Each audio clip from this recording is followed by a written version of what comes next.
Nou, wie alweer? Een nieuw project, zal ik zo vertellen. Maar eerst even wat oors.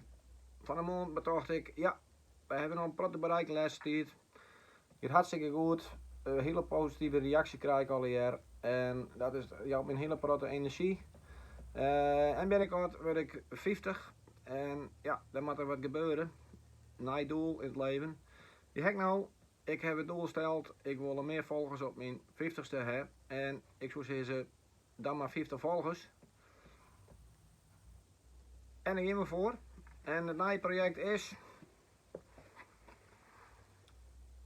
een Peter Sletens gewoon. Had een nieuwe zolen onder, nieuwe hakken.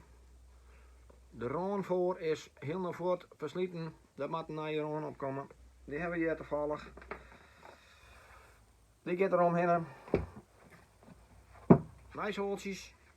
Nieuwe hakken. Het leren even wat bewerken met wat lotion. En dan hoop ik dat ze er weer creërs uitzoeken. Nou, abonneer je me even op mijn YouTube kanaal. En dan heb ik een groot feest natuurlijk. Maar ik ben op manje hier, dus dat zal helemaal niks worden. Maar goed, we zien het al je wel. En ik zie je hem later weer. Hey, toedeloe.